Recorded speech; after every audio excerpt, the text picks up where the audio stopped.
50 मुद्राएं देकर मेरे मुख से उलोक नंदन सुनना चाहता है। अरे अरे अरे देखो, रुक गई।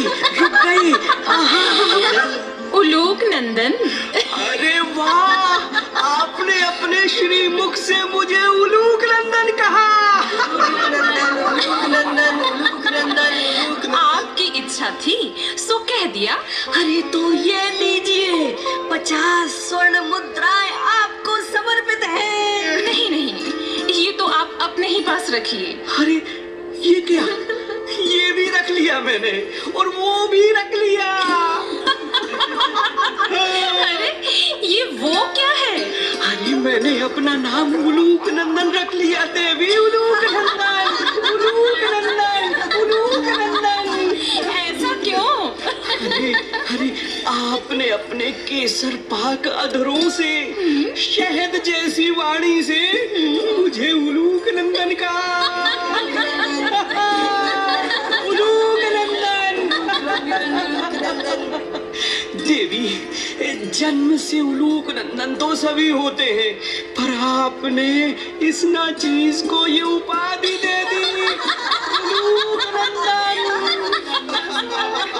ए जीवक, चल अपन सारे नगर में घोषणा कर दें कि आज से मैं उलोक नंदन हो गया। उलोक नंदन, उलोक नंदन।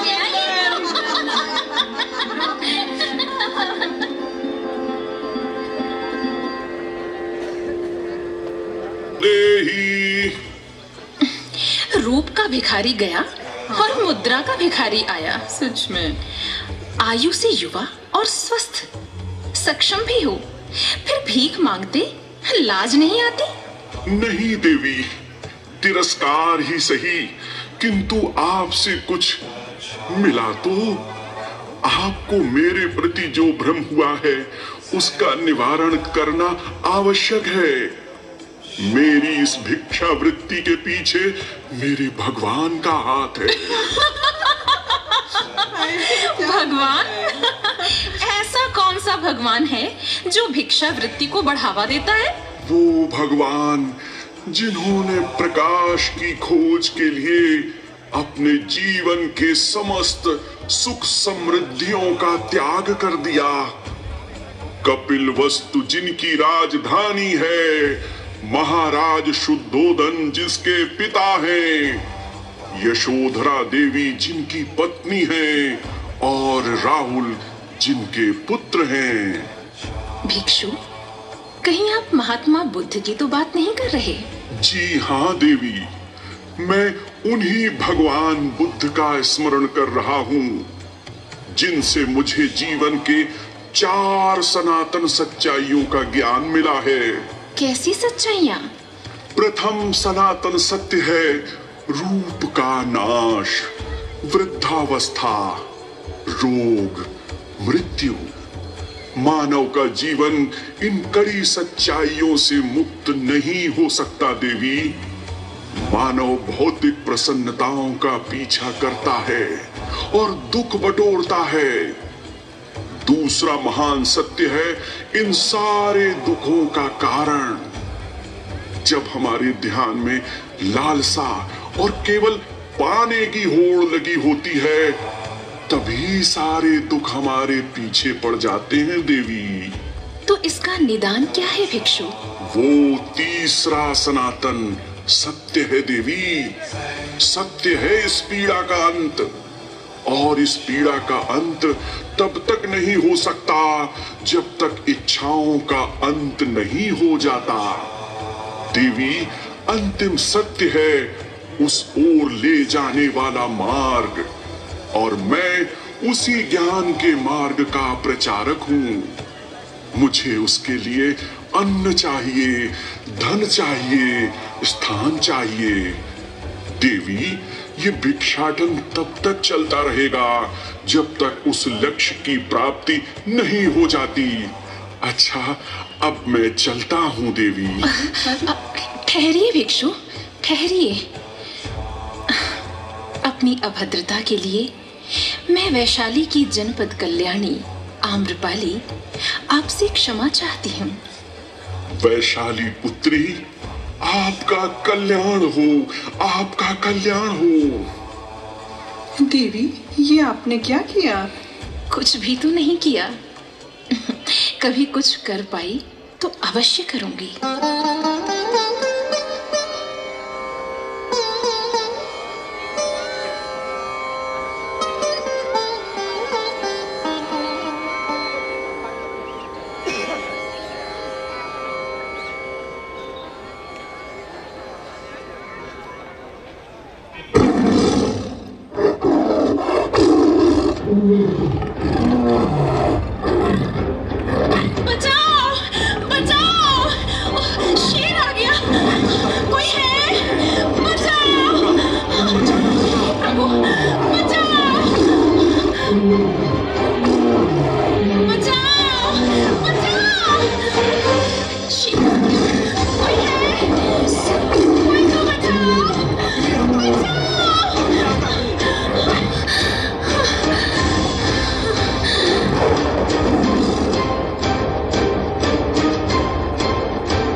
हाँ, चला गया।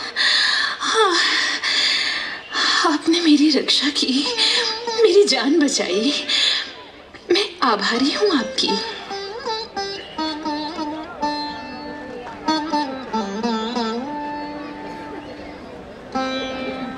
आपके अलौकिक सौंदर्य को देखने मात्र से आपको कोई भी मेरे जैसा व्यक्ति आम्रपाली कह सकता है।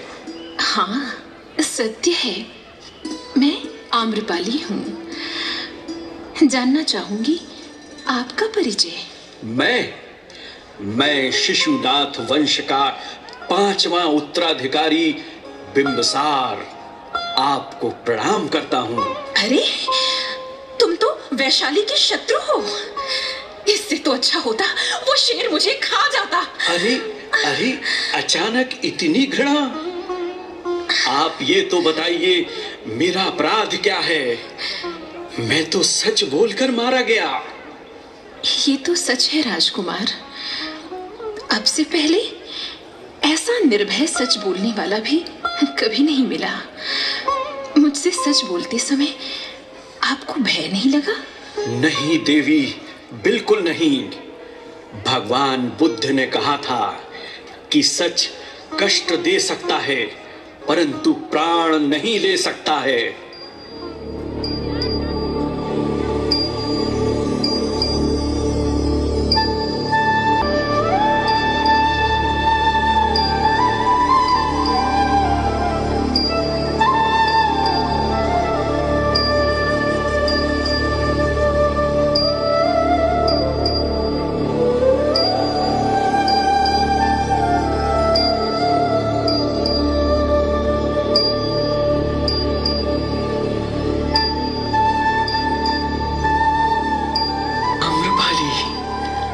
आपकी आंखों में मेरे प्रति जो झलकता हुआ प्रेम मैं देख रहा हूं, वो आपके मुख से सुनना चाहता हूं।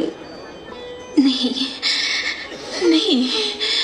सभागार में मैंने शपथ ली है कि मैं किसी भी पुरुष के साथ अग्नि के 7 फेरे नहीं लूंगी। देवी, 2 आत्माओं के मिलन के लिए किसी भी साक्ष्य की आवश्यकता नहीं होती। इसलिए मैं बिंबसार आपसे गंधर्व विवाह करना चाहता हूं।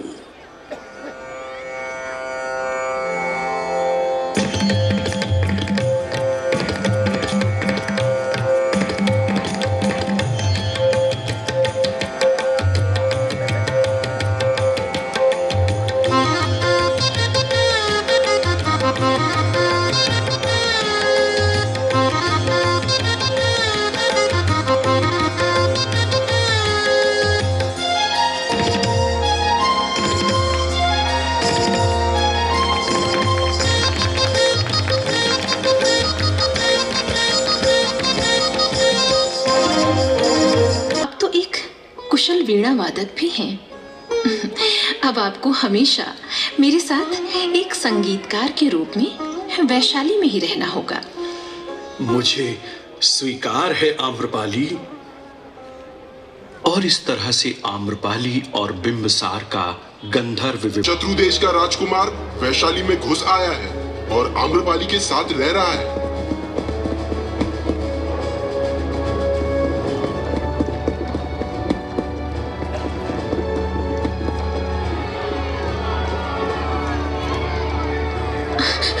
स्वामी, लगता है सबको ज्ञात हो गया है कि आप शत्रु देश के राजकुमार हैं। आपके प्राण संकट में है स्वामी। आप एक काम कीजिए, इस गुप्त मार्ग से मगध चले जाइए। आप चले जाइए स्वामी, आप चले जाइए। आम्रपाली, मैं तुम्हें कुछ नहीं होने दूंगा। मैं तुम्हें कुछ नहीं होने दूंगा। वापस आकर तुम्हें साथ ले जाऊंगा। आप चले जाइए स्वामी, तुम्हें साथ लेने जरूर आऊंगा।